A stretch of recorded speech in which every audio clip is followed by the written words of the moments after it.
If anyone is student want to join the class, so for doing this fast, join the class quickly. The lecture will be started very soon. Okay, let us start the lecture. So I will share the screen.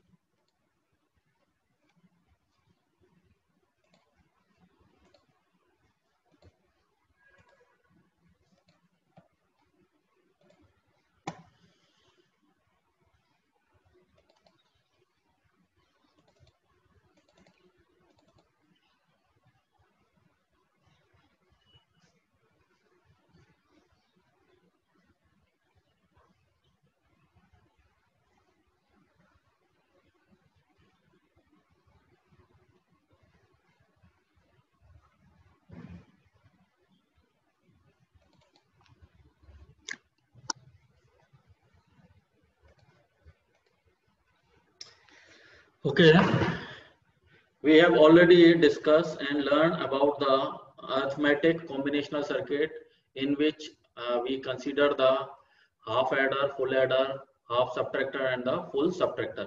Today we will discuss about the 8-bit adder by using 4-bit adder. Implement or design the 8-bit adder by using the 4-bit adder. ये वैसे मैंने कल एक class ली थी, कल वाली class में भी ये 8-बिट ऑर्डर और 4-बिट एडर का बताया था। ये वाली पीपीटी मैंने कल भी डिस्कस करी थी। आज मैं इनको फिर दोबारा डिस्कस कर रहा हूँ क्योंकि कल क्या है, थोड़ा सा डिस्टरबेंस था और जो प्रॉपर्ली एक्सप्लेन नहीं हो पाई, तो आज मैं इसको दोबारा एक्सप्लेन कर रहा हूँ, ठीक है ना। और फिर आगे इसके आगे वाला पार्ट है, इसके बाद मैं उसको डिस्कस करूँगा। तो पहले मैं इसको वाइंड अप करूंगा और नेक्स्ट उसके बाद अपन आगे उसमें चलेंगे नेक्स्ट वाली क्लास में, ठीक है। So implement the 4-bit adder by using the 4-bit adder. That means that it is indicated the 8-bit adder is designed by using the 2 4-bit adder. दो 4-bit adder को combine करके design करना है अपने को 8-bit adder को। अब जैसे इसके ब्लॉक डायग्राम में गिवन है 4-bit adder 1 ये गिवन है, 4-bit adder 2 ये वाला गिवन है। 4-bit adder में अपन देख रहे हैं 4 इनपुट हैं, 4 आउटपुट हैं, कैरी जनरेट है ना। The input are the A0, A1, A2, A3, B0, B1, B2, B3, ठीक है। इसके रेस्पेक्टिव आउटपुट क्या क्रिएट हुआ, S0, S1, S2, S3 and the output will be the Z0, Z1, Z2, Z3, ठीक है। Next क्या है, कैरी जनरेट हुई, the carry will B generate. Input carry को किससे कनेक्ट कर रखा है, ग्राउंड से, है ना। C0 इस वाले 4-बिट एडर फर्स्ट के केस में इनपुट कैरी को अपन ने क्या कर रखा है, ground. That means the input carry will be 0, okay. And the carry which is generated carry अपन ने यहाँ, ये जनरेटेड कैरी अपन ने कहा दे दी, सेकंड वाले 4-बिट एडर के इनपुट में, ठीक है। तो सेकंड 4-बिट एडर है, उसका इनपुट क्या हो गया, एक्चुअली फर्स्ट वाले का कैरी आउटपुट, ठीक है। ये इसके इनपुट में दे दिया, ठीक है। दोबारा फिर कंसीडर करें input A1, A2, A0, A1, A2, A3, B0, B1, B2, B3 and the output are the Z4, Z5, Z6, Z7। तो आउटपुट क्या है, Z0 से लेके Z7 तक and the output final carry will be the C4 equal to final carry. तो ये अपन ने design करे दो 4-बिट एडर अपन ने कंबाइन करे, वो कंबाइन करके क्या डिजाइन करा अपन ने, 8-बिट एडर बाय यूजिंग द 2 4-बिट एडर। तो इसके रेस्पेक्टिव अपन ये इस तरह से इसको डिजाइन कर सकते हैं, ठीक है ना। जैसे इनपुट अपन ने लिए X0, X1, X2, X3, Y0, Y1, Y2, Y3, C0 अपन ने क्या लिया है, ग्राउंड से कनेक्टेड, तो ये क्या रहेगा, 0 रहेगा। इसके रेस्पेक्टिव क्या क्रिएट हुआ, Z0, Z1, Z2, Z3 add करा इनको, X0, Y0 को ऐड करा, Z0 आएगा। X1, Y1 को ऐड करेंगे, Z1 आएगा। X2, Y2 को ऐड करेंगे, Z2 आएगा। X3, Y3 को ऐड करेंगे, Z3 आएगा। अब इनसे जो कैरी जनरेट होगी वो एक्चुअली कहाँ ऐड होगी, यहाँ पे ये वाली ऐड होगी C4 में, ठीक है। ये किससे कनेक्ट हुई, X4, Y4 और C4 that is Z4, X5, Y5, Z5, X6, Y6, Z6, X7, Z7, Z, X7, Y7, Z7 and C4 is the final carry, output carry. इस तरह तो इस तरह से अपन 4-बिट एडर से अपन क्या इंप्लीमेंट कर सकते हैं, क्या डिजाइन कर सकते हैं, 8-बिट एडर। Is it clear. एक और नेक्स्ट का है, एक और टाइप का एडर अपने एग्जाम में जनरली पूछा जाता है, that is the BCD adder, है ना। BCD adder it is a 4-बिट adder used to design BCD adder. 4-बिट एडर अपन काम में लेंगे to designing a BCD adder. पर डिजाइन करने से पहले इसकी कुछ टर्म्स और कंडीशन है, कुछ उसके रूल्स हैं, स्पेसिफिक रूल हैं, बीसीडी एडर के क्या रूल्स हैं? फर्स्ट रूल क्या है? If answer is greater than 9, अगर दो डिजिट्स को अपन ऐड करें, जैसे फॉर एग्जांपल 6 + 5 करा तो 11 है, तो 11 क्या है? 9 से बड़ा है। If answer is greater than 9 that add 6 to the final answer। अगर जैसे अपन 6 + 5 कर रहे हैं, 11 आ रहा है और इन दोनों डिजिट्स को अपन ऐड करेंगे, ऐड करने के बाद अपन उसमें क्या फाइनली ऐड रिजल्ट में क्या ऐड कर देना? ऐड 6। 6 को अपन बाइनरी में कैसे रिप्रेजेंट करते हैं? 0 1 1 0।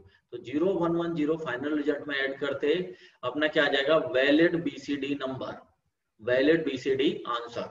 वो आंसर कब आएगा? जब अपन उसमें 6 ऐड करेंगे। इफ कैरी जनरेटर, दूसरी कंडीशन या दूसरा रूल क्या है? इफ कैरी अगर जनरेट हो रही है तो भी अपने को 6 ऐड करना है। ऐड 6 करते ही वैलिड बीसीडी नंबर अपने पास आ जाएगा। अब वो कैसे आएगा वो मैं तुम्हें एग्जांपल से समझाता हूँ। जैसे एग्जांपल फर्स्ट लिया, एग्जांपल फर्स्ट में क्या लिया? 6 + 5 करा अपन है, तो 6 + 5 क्या है? 11 है, और ये क्या है? मोर देन 9 है, सो ऐड 6। फाइनल बीसीडी नंबर कब आएगा? जब अपन उसमें 6 को ऐड कर देंगे। अब देखते हैं प्रोसेस। 6 को जैसे कैसे ऐड करते हैं, कैसे बाइनरी फॉर्म में लिखेंगे? 0 1 1 0 की फॉर्म में। 5 को कैसे रिप्रेजेंट करेंगे बाइनरी में? 0 1 0 1। दोनों को ऐड करा, 0 1 को ऐड करा, 1 1 0 को ऐड करा, 1 1 1 को ऐड करा, 0 कैरी आगे गई, कैरी 1 0 0 तो 1 आ गया, तो 1 0 1 1 आंसर आया। ठीक है, पर ये क्या है? 9 से बड़ा है, इसलिए अपने को ऐड क्या करना पड़ेगा? 6।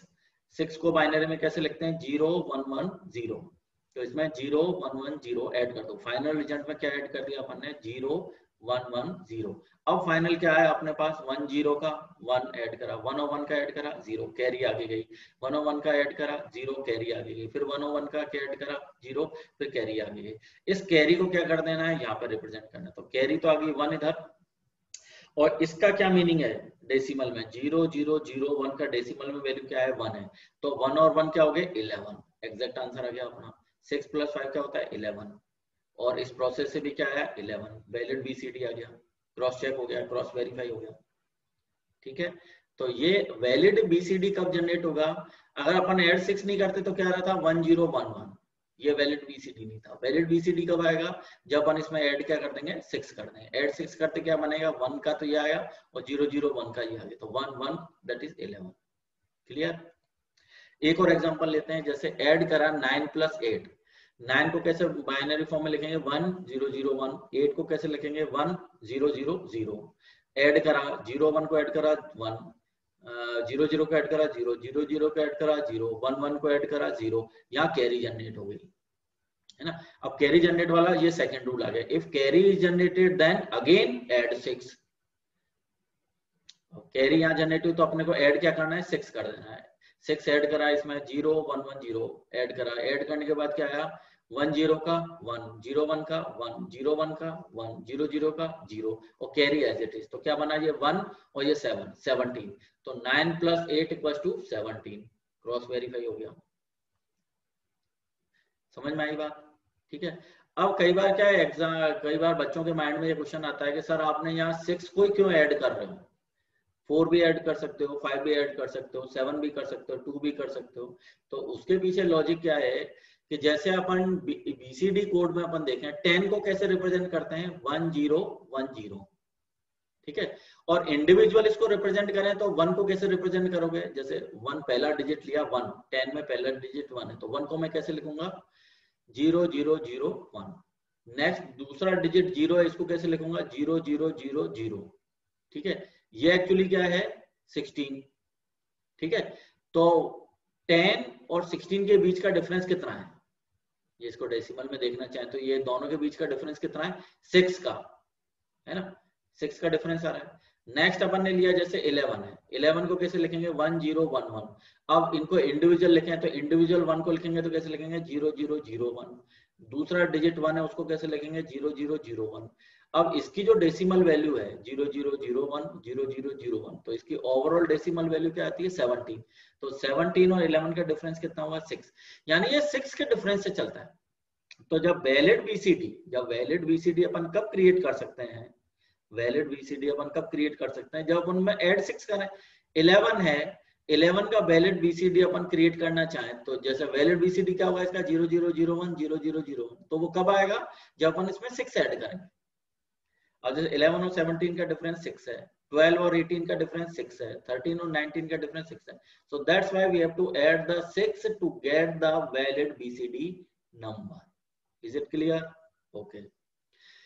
अब नेक्स्ट क्या आता है कि बीसीडी जो एडर बनाया हुआ है, उस बीसीडी एडर का एक्सप्रेशन या इसका लॉजिक डायग्राम बनाना चाहें. जैसे अपन कोई लॉजिक गेट्स होते हैं, लॉजिक गेट से इसका सर्किट डायग्राम बनाओ और इसका एक्सप्रेशन बताओ बीसीडी एडर का. तो उसके लिए अपन क्या करेंगे, सिंपल अप्रोच क्या है इसमें, के मैप बनाओ उसका. के मैप के लिए अपन क्या करेंगे, जैसे कितने 4 बिट का 4 इनपुट का ले लिया अपन ने. 4 इनपुट क्या है, S0 है, S1 है, S2 है, S3 है. अगर 4 इनपुट है तो कितने कॉम्बिनेशन बनेंगे, 0 से लेके 15 तक. 16 2⁴ इक्वल्स टू 16. तो 16 के लिए मतलब 0 से लेके 15 तक. 0 0 1 2 3 5 6 7 8 अप टू 9 9 10 11 12 13 14 15 तक. तो कितने कॉम्बिनेशन, 0 से लेके 15 तक कॉम्बिनेशन बनाए ट्रुथ टेबल में. अब इसमें एक कंडीशन अपन देख रहे हैं, यहाँ शुरू से ही देख रहे हैं, जब से अपन बीसीडी कोड पढ़ना स्टार्ट करा है, कि इसमें ये कंडीशन है कि ग्रेटर देन 9 होते ही वो इनवैलिड बन रहा है. ठीक है, तो 0 से लेके 9 तक, 0 से लेके 9 तक तो वो क्या है, वैलिड बीसीडी. और जैसे ही 9 के बाद है, 9 के बाद जैसे 10 11 12 13 14 15 के लिए क्या है, ये इनवैलिड बीसीडी इनवैलिड बन जाएगा. वैलिड कब बनेगा, जब अपन ऐड 6 करेंगे, अदरवाइज ये इनवैलिड ही रहेगा. ठीक है, अब इनवैलिड को जैसे अपन ने 1 1 1 से इसको रिप्रेजेंट करा, 1 1 1 1 1 1 इनवैलिड बीसीडी को रिप्रेजेंट करा, because it is greater than 9. अब इस वाले 1 1 1 जो है एसओपी फॉर्म है, इसका अपन के मैप बना है, तो और इसको प्लॉट करें, तो पुट ऑन करा अपन ने, 10 पे पुट ऑन कर दिया, 11 12 13 14 15 6 1 1 प्लॉट कर दिए. इन 1 1 प्लॉट करने के बाद इनके कॉम्बिनेशन बनाए, ग्रुप बनाए, 4 4 के ग्रुप बनाए. फाइनल एक्सप्रेशन क्या निकल के आया अपने पास, इस 4 के ग्रुप का एक्सप्रेशन आया S2 S3. इस वाले 4 के ग्रुप का एक्सप्रेशन कितना है, S1 S3. ठीक है, तो इस वाले जैसे ऊपर वाले 4 का ग्रुप है, इसका हॉरिजॉन्टल देखेंगे तो किस पे, ये S2 और S3 पे 1 1 है, बाकी वर्टिकली कोई मैच नहीं है कॉलम, तो क्या जाएगा ये S2 S3. इस वाले ग्रुप में अपन देखें, ये वाला जो ग्रुप है, इस वाले में हॉरिजॉन्टली है, थर्ड रो है और फोर्थ रो है. थर्ड और फोर्थ रो में S3 = 1 कॉमन है, तो S3 लिख दिया. वर्टिकली अपन देखें कॉलम में, तो थर्ड और फोर्थ वर्टिकली इसमें रो इस कॉम्बिनेशन के ग्रुप में आ रहे हैं, तो इसमें कॉमन क्या है, S1 = 1, दोनों में कॉमन है, थर्ड और फोर्थ में, तो S1 आ गया. तो S1 × S3, ये मैं पहले बता चुका हूँ कि मैप अपन जब सॉल्व करते हैं. तो अल्टीमेटली क्या है कंक्लूजन निकला इसका, कि जब इनवैलिड है, यानी 9 से बड़ा अगर कोई है, क्वांटिटी है, एडिशन है, कोई 9 से बड़ा आ रहा है, तो उस केस में ये वाले एक्सप्रेशन वहां काम करेंगे. ठीक है ना, कोई ये 1 1 अपन ने कब से लिखे, 10 11 12 13 14 15 तक. तो इसका मीनिंग क्या है कि जैसे ही वो 9 से बड़ा कोई आंसर है या इनवैलिड बीसीडी बन रहा है, तो उस केस में ये एक्टिवेशन में आएंगे, S1 S3 + S2 S3. ठीक है, अब यहाँ देखिए लॉजिक डायग्राम को समझो बेटा, केयरफुली देखो, इसमें बहुत इंपॉर्टेंट है ये. जैसे अपन ने कोई 2 लिए, अपन ने 4 बिट के इनपुट लिए, एक लिया अपन ने A0 A1 A2 A3, दूसरा लिया अपन B0 B1 B2 B3. ठीक है, जैसे 6 5 प्लस, जैसे अपन ने एग्जांपल देखा था ना, 6 + 5 11, तो 6 को अपन कैसे रिप्रेजेंट करते हैं, 0 1 1 0, तो ये क्या आ गया A0 0 1 1 0. 5 को अपन कैसे रिप्रेजेंट करते हैं, 0 1 0 1, तो ये आ गया 0 1 0 1, ये B0 से लेके B3 तक आ गया. 2 इनपुट हो गए, 6 यहाँ पे आ गया, 5 यहाँ पे आ गया. इन दोनों को ऐड करा.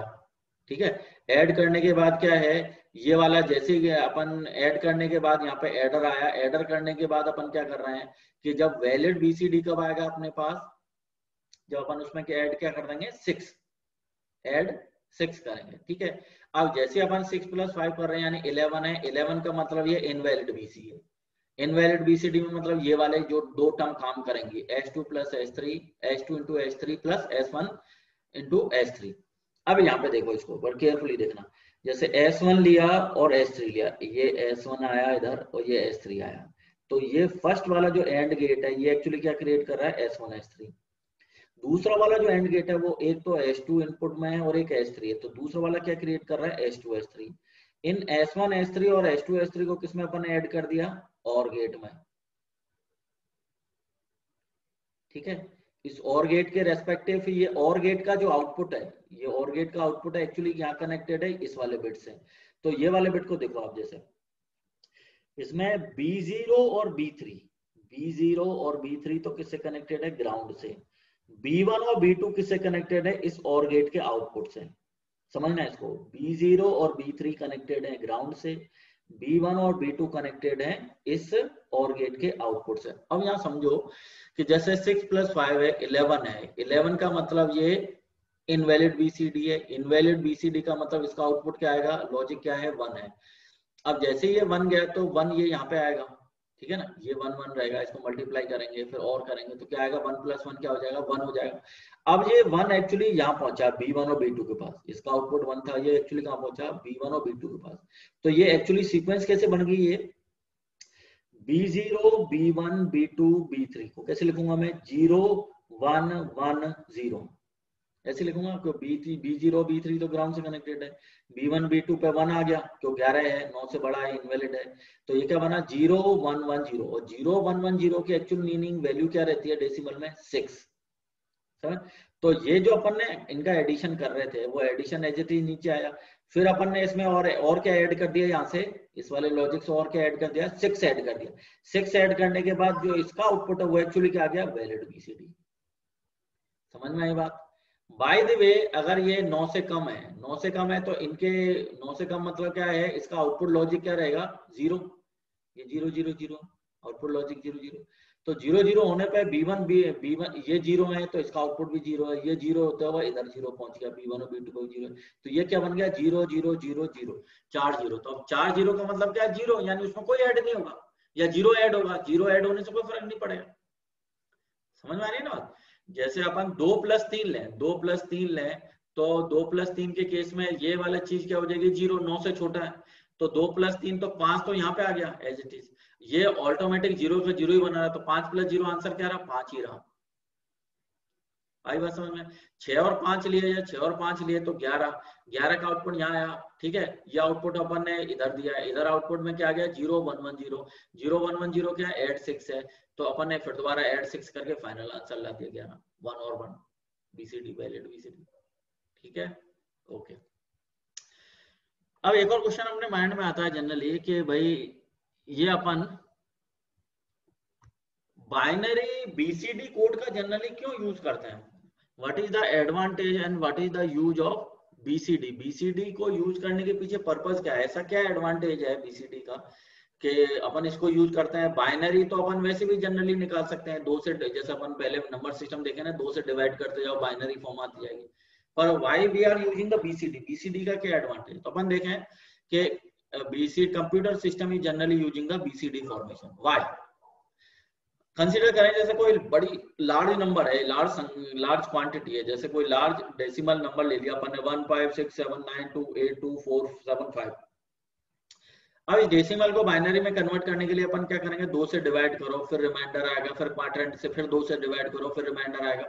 तो ऐसे ऐसे कम से कम कितनी बन जाएंगे? 100 150 बन जाएंगे करीबन बाइनरी फॉर्म। इतना लंबा और बड़ा बन जाएगा और टाइम कंज्यूमिंग रहेगा, टाइम कंज्यूमिंग। पर BCD में एक्चुअली अपन क्या करते हैं? इंडिविजुअल बिट्स को कंसीडर करते जाते हैं। जैसे 1 5 6 7 9 2 है, तो वैसे 1 को अलग ले लिया, इसको रिप्रेजेंट कर दिया 8 4 2 1 से, कैसे? 0 0 1।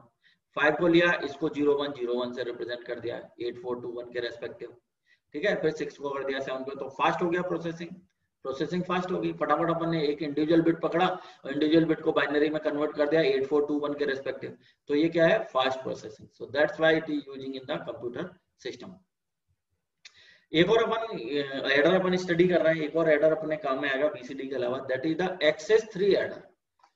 एक्सेस 3 एडर जैसे इसके नाम से इंडिकेट है कि भाई जो भी एडर है उसमें वो एक्सेस होना चाहिए, और एक्सेस कितने अमाउंट से होना चाहिए? 3 के, 3 से, जैसे 3 है तो उसमें 3 एक्सेस करना है, तो वो 3 + 3 6 हो जाएगा, तो 3 से एक्सेस हो गया वो। तो एक्सेस अपने को करना है 3 के अमाउंट से। तो इसकी स्टेप्स हैं, convert the given number in their excess 3 format. This is achieved by adding the 3। जैसे अपन 3 उसमें ऐड करेंगे तो वो एक्सेस 3 फॉर्मेट में हो जाएगा। जैसे 3 कोई क्वांटिटी है, उसका एक्सेस 3 निकालना है, तो 3 उसमें ऐड कर दो तो 6 आ जाएगा। तो 6 एक्चुअली क्या है? एक्सेस 3 फॉर्मेट है, किसका है? 3 का। क्लियर? नेक्स्ट स्टेप क्या है? Now the add the both excess 3 number. जैसे दो कोई एडर के लिए 2 इनपुट दे रखे हैं, तो सबसे पहले दोनों के अलग अलग एक्सेस 3 फॉर्मेट लाओ। जैसे कोई एक 6 है और एक 5 है, तो 6 का x3 लाओ, 6 + 3 9 ले आओ। दूसरा जो 5 है उसका x3 ले आओ, 5 + 3 8 ले आओ। फिर उन दोनों को क्या कर दो, ऐड कर दो। Now add the both x3 number. अब तीसरी इंपॉर्टेंट कंडीशन है, if carry is generated then add 3 to sum of the digit. अगर वहां पे कैरी जनरेट हो रही है तो अपने को क्या कर देना है, ऐड 3 कर देना है। जैसे बीसीडी में अपन क्या कर रहे थे, ऐड 6 कर रहे थे। एक्सएस3 में क्या कर देना है, कैरी अगर जनरेट होती है तो ऐड 3। अगर कैरी जनरेट नहीं हो रही है तो subtract 3 from sum of the two digit. मतलब इसका मीनिंग क्या है, अगर कैरी जनरेट हो रही है तो 3 ऐड करना है, अगर कैरी जनरेट नहीं हो रही है तो 3 सब्ट्रैक्ट कर देना है to get the valid XA3 number. Clear हुई बात। अब जो दूसरी कंडीशन बड़ी इंपॉर्टेंट है इसमें, दूसरी कंडीशन क्या है, subtract 3 when the carry is not generated. अगर कैरी जनरेट नहीं हो रही है तो 3 को सब्ट्रैक्ट करना है। अब मैं सब्ट्रैक्शन के लिए, ये पहले तुम्हारे प्रीवियस क्लास में बता दिया हूं कि वंस कॉम्प्लीमेंट या टूस कॉम्प्लीमेंट से अपन सब्ट्रैक्शन वाला ऑपरेशन परफॉर्म कर सकते हैं, ये मैं तुम्हें ऑलरेडी बता चुका हूं।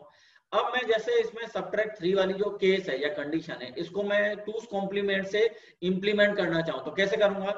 For subtraction 1 go by using the 2's complement method। तो कैसे करेंगे, 3 को वैसे अपन 3 को कैसे बाइनरी फॉर्म में लिखते हैं अपन, 0 0 1 1। 0 0 1 1 का वंस कॉम्प्लीमेंट क्या आएगा, 1 1 0 0 1 1 0 0। टूस कॉम्प्लीमेंट एक्चुअली क्या होता है, वंस कॉम्प्लीमेंट प्लस 1। तो ये वंस कॉम्प्लीमेंट है, इसमें 1 जोड़ दिया तो क्या आ गया, ये 1 1 0 1। तो अब ये 1 1 0 1 अपन ऐड करते हैं और कैरी को नेग्लेक्ट करते हैं, तो एक्चुअली ये क्या परफॉर्म कर रहा होगा वहां पे, 3 का सब्ट्रैक्शन। आई बात समझ में, बाय यूजिंग टूस कॉम्प्लीमेंट। ठीक है। अब जैसे अपन एग्जांपल सॉल्व कर रहे हैं, जैसे 8 है, 8 को अपन ने लिया 1 1 0 0 0 और इसको XA3 फॉर्मेट में, तो कैसे आएगा, XA3 में 3 इसमें ऐड कर दो। 3 का मीनिंग क्या रहेगा, 0 0 1 1 0 0 1 1 ऐड करा तो 0 1 का 1 0 1 का 1 0 0 का 0 0 1 का 1। ये आ गया XA3 फॉर्मेट किसका, 8 का। दूसरा डिजिट लिया अपन ने यहाँ पे 9 या सॉरी 4 का XA3 फॉर्मेट लेके आओ तो कैसे आएगा, 0 1 0 0 में 3 ऐड कर दो, 0 0 1 1। तो 0 1 का 1 0 1 का 1 1 0 का 1 और 0 का 0। तो ये XA 0 1 1 एक्चुअली क्या है, XA3 फॉर्मेट है। किसका XA3 फॉर्मेट है, ये 4 का XA3 फॉर्मेट। अब नाउ क्या करना है, इन दोनों को ऐड कर दो। तो 1 0 1 1 को ऐड करो, 0 1 1 1 ऐड करने पे क्या आएगा, ये 0 0 1 1 को ऐड करा, 0 कैरी आगे गई, 1 1 का 0 कैरी 1 है तो 1 आ गया, फिर कैरी आगे गई तो 1 1 का 0 कैरी आगे गई, 1 1 का 0 कैरी आगे गई, ये कैरी आ गई। As carry generated. अब यहाँ क्या अपन देख रहे हैं, फर्स्ट वाला केस है कि कैरी जनरेट हो रही है, ये वाला फर्स्ट वाला की कैरी जनरेट है, तो उस केस में क्या ऐड 3। तो ऐड 3 कर दो इसमें, इस कैरी में ऐड 3 करा, 0 0 1 1 को ऐड करा, इसमें 0 0 1 0 में फिर दोबारा 3 ऐड कर दिया, 0 0 1 1। तो आंसर क्या है अपना, 0 1 का 1 1 1 का 0 कैरी आगे गई 1 और ये 0 का 0, फिर 1 1 का 0 कैरी आगे गई 0 कैरी आगे गई 1 और फिर ये 0 का 0। तो ये तो बना 0 1 0 0 की वैल्यू तो क्या होती है 1, 0 1 0 1 की वैल्यू क्या होती है 2। तो 8 + 4 क्या होता है 12, 8 + 4 = 12। तो 1 2 12 आ गया, 1 और 2 12 XA3 फॉर्मेट में आ गया। तो इस तरह से अपन इसमें रिप्रेजेंट कर सकते हैं XA3 फॉर्मेट में एडिंग ऑपरेशन।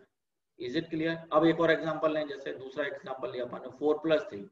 4 + 3 करें तो 4 का XA3 फॉर्मेट 0 1 1 1, 3 का XA3 फॉर्मेट 0 1 1 0।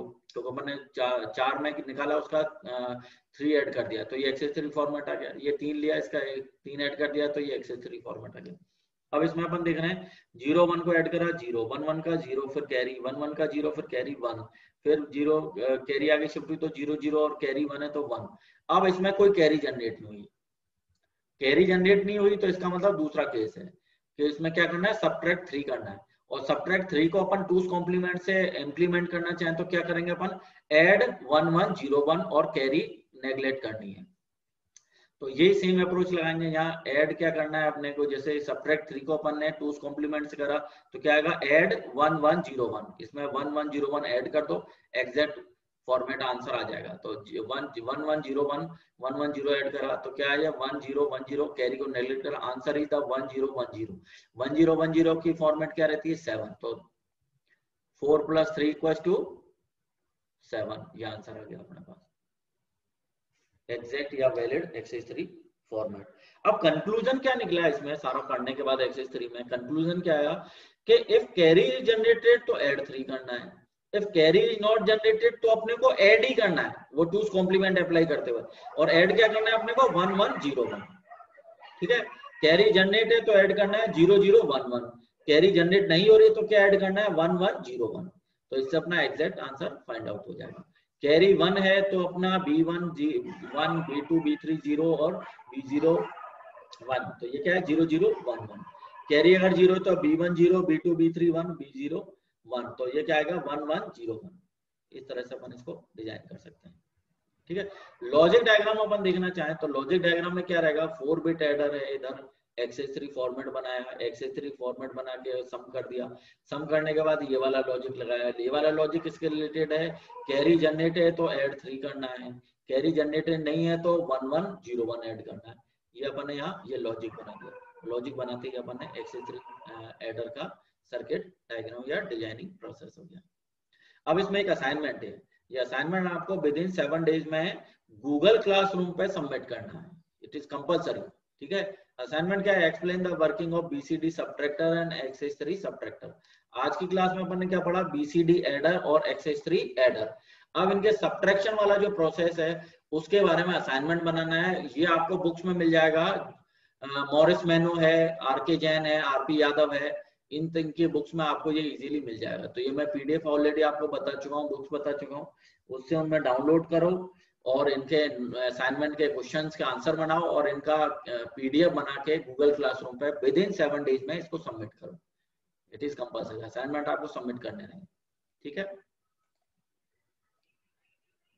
तो आज की क्लास फिर यही वाइंड अप करते हैं। अभी किसी को कोई डाउट्स हो तो वो अपने डाउट्स डिस्कशन कर सकता है, या कोई चीज समझ में नहीं है तो वो डिस्कशन कर सकता है, ठीक है।